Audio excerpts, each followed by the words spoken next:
Hi all, welcome to LSU channel. ಇವತ್ತು ನಾನು ದೋಸೆ ಹಿಟ್ಟಿನಿಂದ ಹೇಗೆ ಕ್ರಿಸ್ಪಿಯಾಗಿ ಸ್ಪೈಸಿಯಾಗಿರುವಂತಹ ಬೋಂಡ ಮಾಡ್ಬೋದು ಅಂತ ತಿಳಿಸ್ತಾ ಇದ್ದೀನಿ. ತುಂಬ ಸುಲಭ, ಬೇಗ ಮಾಡ್ಕೊಬೋದು. ಇದಕ್ಕೆ ನಾನು ದೋಸೆ ಹಿಟ್ಟನ್ನ ಒಂದು ಪಾತ್ರೆಯಲ್ಲಿ ತೆಗೆದುಕೊಂಡಿದ್ದೀನಿ. ನಿಮಗೆ ಎಷ್ಟು ಬೇಕಾಗುತ್ತೋ ಅಷ್ಟನ್ನು ನೀವು ತೊಗೊಳ್ಬೋದು. ನಂತರ ಇದರ ಜೊತೆಗೆ ನಾನು ಕರಿಬೇವು ಮತ್ತು ತುರಿದಿಟ್ಕೊಂಡಿರುವಂತಹ ಶುಂಠಿ, ಸ್ವಲ್ಪ ಸೋಡಾ ತೊಗೊಂಡಿದ್ದೀನಿ. ಸೋಡಾ ಸ್ವಲ್ಪ ಹಾಕ್ಕೊಂಡ್ರೆ ಸಾಕಾಗುತ್ತೆ. ಸಬ್ಸಿಗೆ ಸೊಪ್ಪು ಸ್ವಲ್ಪ ತೊಗೊಂಡಿದ್ದೀನಿ, ಹಾಗೆ ಕೊತ್ತಂಬರಿ ಸೊಪ್ಪು ಕೂಡ ಸ್ವಲ್ಪ ತೊಗೊಂಡಿದ್ದೀನಿ. ಹಸಿಮೆಣಸಿನ್ಕಾಯಿ ಇಲ್ಲಿ 2 ತೊಗೊಂಡು ಸಣ್ಣದಾಗಿ ಕಟ್ ಮಾಡಿ ಇಟ್ಕೊಂಡಿದ್ದೀನಿ. ಜೀರಿಗೆನ ಅರ್ಧ ಟೇಬಲ್ ಸ್ಪೂನಷ್ಟು ತೊಗೊಂಡಿರಬೇಕು. ಜೊತೆಗೆ ಸಣ್ಣ ರವೆ 1 ಟೇಬಲ್ ಸ್ಪೂನಷ್ಟು.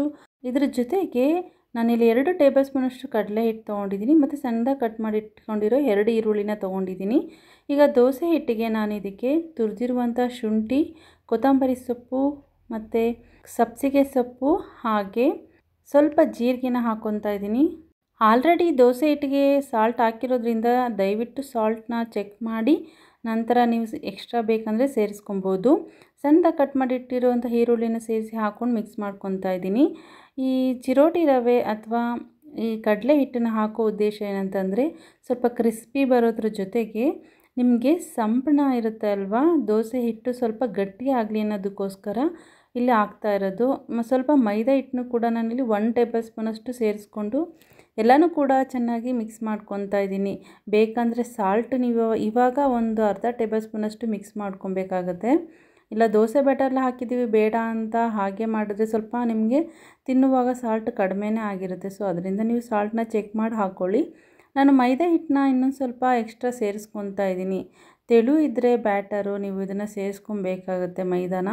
ಮೈದಾ ಮಿಕ್ಸ್ ಮಾಡೋದ್ರಿಂದ ನಿಮಗೆ ಪರ್ಫೆಕ್ಟಾಗಿ ಬರುತ್ತೆ ಬೋಂಡ ನೀಟಾಗಿ. ನೋಡಿ ಇಷ್ಟಿರಬೇಕು, ಇಷ್ಟಿದ್ದರೆ ಹದ ಕರೆಕ್ಟಾಗಿದೆ ಅಂತ. ನಂತರ ಇದನ್ನು ನಾನು ಒಂದು ಸಲ ಕೈಯಲ್ಲೂ ಕೂಡ ಎತ್ತಿ ನೋಡಿದೆ ಇದು ಕರೆಕ್ಟಾಗಿದೆಯಾ ಇಲ್ವಾ ಅಂತ. ನೋಡಿ ಈ ರೀತಿ ಇಡಬೇಕು, ನಿಮಗೆ ಬೋಂಡ ಬಿಡೋ ರೀತಿಯಲ್ಲಿ ಕರೆಕ್ಟಾಗಿದ್ದರೆ ನಿಮಗೆ ನೀಟಾಗಿ ಚೆನ್ನಾಗಿ ಬರುತ್ತೆ ಬೋಂಡ. ಸೊ ನೋಡಿದ್ರಲ್ಲ, ಇಷ್ಟೆಲ್ಲ ಮಿಕ್ಸ್ ಮಾಡಿ ಇಟ್ಕೊಂಡಾಯಿತು.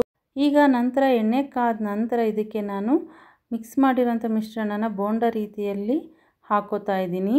ಮತ್ತು ಇನ್ನೊಂದು ಏನಂತಂದರೆ ನೀವು ಇದನ್ನು ಮೀಡಿಯಮ್ ಫ್ಲೇಮಲ್ಲಿ ಅಥವಾ ಲೋ ಫ್ಲೇಮಲ್ಲಿ ಬೇಯಿಸಿದ್ರೆ ಒಳ್ಳೆಯದು.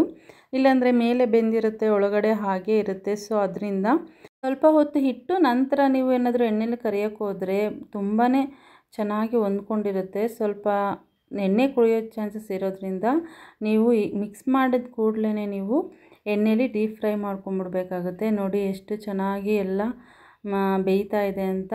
ಈ ರೀತಿ ಬೇಯಬೇಕು. ಒಂದು 4ರಿಂದ 5 ನಿಮಿಷ ಆದರೂ ಚೆನ್ನಾಗಿ ಬೇಯಿಸ್ಬೇಕಾಗುತ್ತೆ. ಹೈ ಫ್ಲೇಮ್ ಕೊಡೋಕೆ ಹೋಗಬೇಡಿ, ಬೇಗನೆ ಇದಾಗಿಬಿಡುತ್ತೆ.